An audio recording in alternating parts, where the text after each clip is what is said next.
Hello friends, good morning সবাইকে। সবাই কেমন আছো? আমি খুব ভালো আছি। চলে এলাম আবারও আমার রান্না করে একটা নতুন রেসিপি তোমাদের সঙ্গে শেয়ার করবো বলে। আজকে আমি বানাবো ভোলের মাছ। আর ভোলে মাছের জন্য কী কী রেসিপি উপকরণ লাগছে চলো দেখি। এখানে আমি ভোলে মাছ নিয়ে নিয়েছি প্রায় 6-7 পিস। আর এখানে উপকরণ লাগছে হচ্ছে আমি এখানে টমেটো কেটেছি একটা গোটা, ক্যাপসিকাম কেটে নিয়েছি সরু সরু করে, দেখতেই পাচ্ছ এই যে একদম সরু সরু করে ক্যাপসিকামগুলো কেটে নিয়েছি। এখানে আমি একটা গোটা বড় সাইজের পেঁয়াজ নিয়েছি। আর মশলাটা এখানে আমি আদা, পেঁয়াজ, রসুন, ধনে, জিরে, টমেটো আর ক্যাপসিকাম একসঙ্গে বেটে নিয়েছি।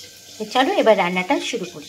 প্রথমে আমি ভোলে মাছগুলোকে ভালো করে ধুয়ে নুন হলুদ মাখিয়ে নিয়েছি। এবার তেলের মধ্যে ভালো করে লাল লাল করে ভেজে নেব। তো এখানে মাছগুলো আমার ভাজা হয়ে গেছে, দেখতেই পাচ্ছ। এবার কড়াইয়ে আমি আবারও তেল চাপিয়ে দিলাম। এবার কেটে রাখা যে পেঁয়াজগুলো আছে আমি এর মধ্যে দিয়ে দেব।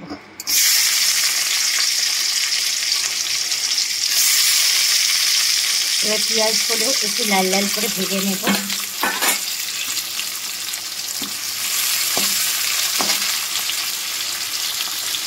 তো পেঁয়াজগুলো আমার এখানে লাল লাল করে ভাজা হয়ে গেছে। এবার কেটে রাখা টমেটো আর ক্যাপসিকামটা আমি এর উপরে দিয়ে দেবো। এবার আবারও একসঙ্গে ভালো করে তেলের মধ্যে এগুলো একটু ভেজে নেব। তা সবজিগুলো দেখো এখানে আমার একটু ভাজা ভাজা হয়ে গেছে। এবার যে বাটনাটা আমি বেটে রেখেছিলাম আদা, রসুন, টমেটো, কাঁচা লঙ্কা, তারপর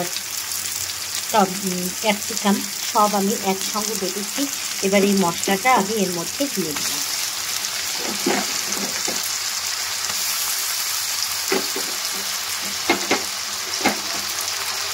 এবার আবারও মশলাটা ভালো করে কষিয়ে নেব।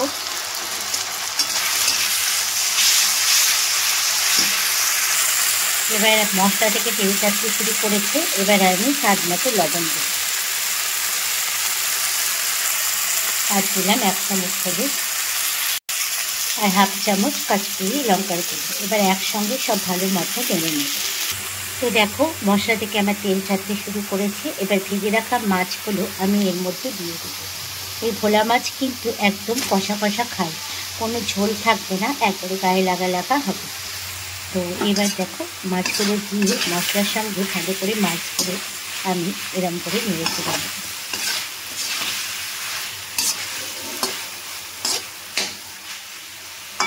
এবার একটু সামান্য পরিমাণ জল দেবো, তাহলে সবজিগুলো ভালো মতো সিদ্ধ হবে আর মাছও একটু নুন ঝালটা ভালো মতো ঢুকবে। এবার এর উপর থেকে আমি ধনে পাতাটা দিয়ে দেবো। এবার আবারও একটুখানি ফুটতে দেবো। তো রেডি হয়ে গেছে আমার ভোলা মাছের ঝাল। এবার চলো গরম গরম একটা পাত্রের মধ্যে সার্ভ করে নিই।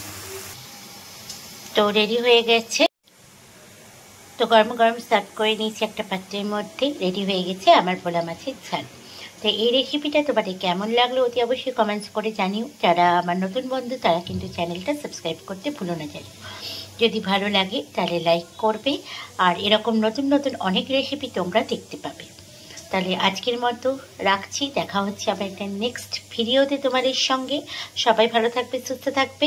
আজকের মতো সবাইকে টাটা।